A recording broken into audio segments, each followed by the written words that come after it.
Hi, I'm Rosemarie from the Unfinished Lesson, and I'm really excited you're here. In this series, we're going to be taking a look at how to get things organized or how to get students set up in an online storage system.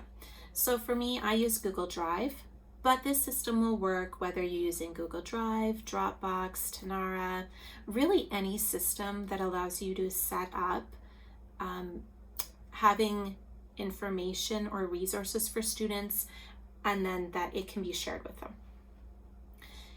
And the reason I recommend this is, it kind of goes back to last week actually. We want to have systems in place. Now, having a system in place, having online storage that students can easily access whether they are in lesson or during the week, will make your life so much easier. We've all been there. We have had the parent or the student text or email or even call.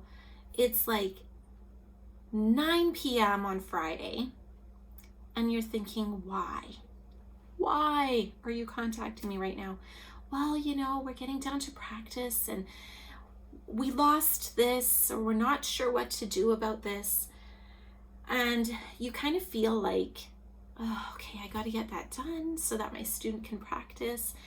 And your evening, right, or your weekend, all of a sudden you're working.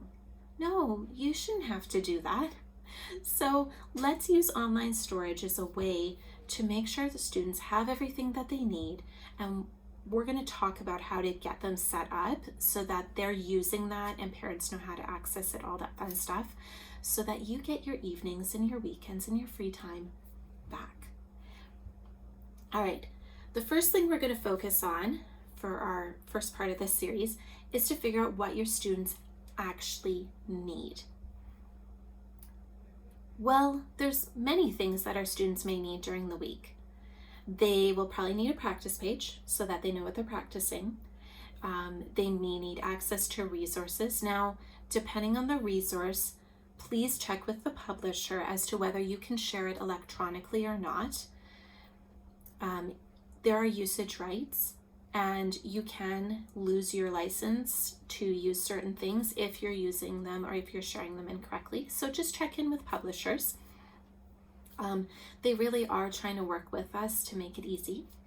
So this could be anything from games, music, it could be tutorial videos, it could be backing tracks. Like, there's a lot of different things that we can provide for our students.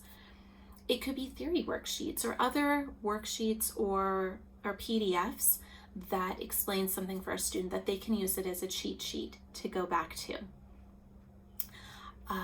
Once you have that list, and that's what you're going to do after this video, before you go on with your day, make a list. What do your students need access to during the week so that they can be successful without needing to contact you for help with something?